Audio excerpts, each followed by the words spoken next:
जी जनाब, कनाडा का latest CPI print आया है for the month of October और उसके मुताबिक year over year annualise inflation जो है वो 3.1% आई है, less than what we had in September में थी 3.8%।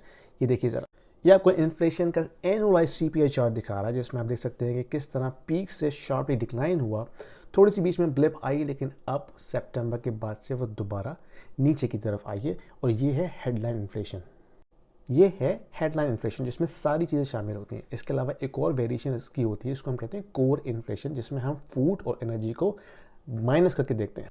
कोर इन्फ्लेशन को अगर देखें तो वो अभी भी ज़्यादा आई है पिछले महीने के मुकाबले में। अगर हम देख सकते हैं कि जो चीज़ सबसे ज़्यादा कम आई है वो है एनर्जी। क्यों? क्योंकि ऑयल प्राइसेस दुनिया में कम हुई है, इसकी वजह से गैस प्राइसेस पे इम्पैक्ट पड़ा है, जिसकी वजह से ओवरऑल सीपीआई नीचे आया है। लेकिन जो चीज़ कम नहीं हो रही वो है फूड एंड शेल्टर कॉस्ट। यानी कि आप देख सकते हैं कि बाकी चीज़ें थोड़ी थोड़ी बढ़ रही हैं, कुछ चीज़ें कम हो रही हैं, लेकिन जो चीज़ कंटिन्यू बढ़ रही है वो है फूड एंड शेल्टर। और यहाँ आप देख सकते हैं कि फूड इन्फ्लेशन अभी भी 5.6% है, शेल्टर इन्फ्लेशन अभी भी 6.1% है, जो कि काफ़ी ज़्यादा है ऑन एन एनुअलाइज बेसिस।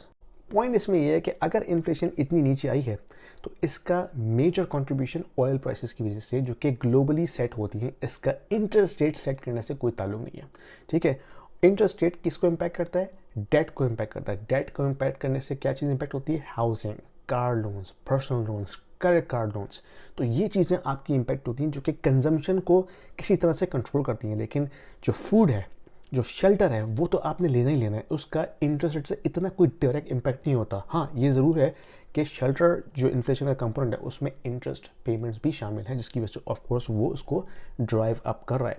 लेकिन फूड का, ऑयल का इंटरेस्ट रेट से कोई ताल्लुक नहीं है। ठीक है, और दूसरी बात यह है कि आज क्रिस्टी फील्ड ने अपनी फॉल इकोनॉमिक स्टेटमेंट पेश की है, जिसमें उन्होंने मजीद $20 बिलियन की नेट न्यू स्पेंडिंग अनाउंस की है। ये आप देख सकते हैं कि $20.8 बिलियन की नेट न्यू इन्वेस्टमेंट अनाउंस की है, जिसमें वो न्यू स्पेंडिंग होगी, फिजिकल डेफिसिट स्पेंडिंग होगी over the next 6 years.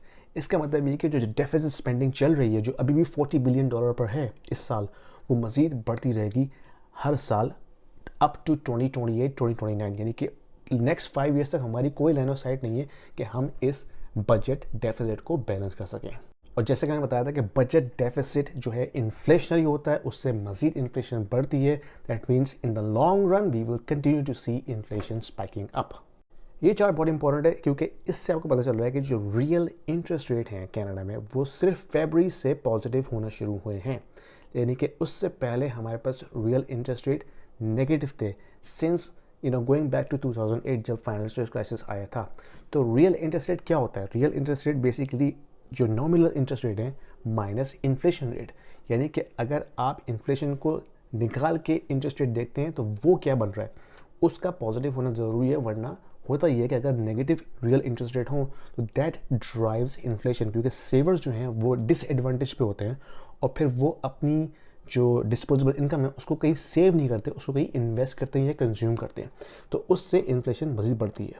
That means कि अगर रियल इंटरेस्ट रेट पॉजिटिव रहते हैं, that's a good sign to bring the economy back on the track. लेकिन अगर ये किसी भी सूरत में दोबारा नेगेटिव में चले जाते हैं, that is going to be another inflationary pressure combined with all the fiscal deficit and everything that's happening in the global oil market.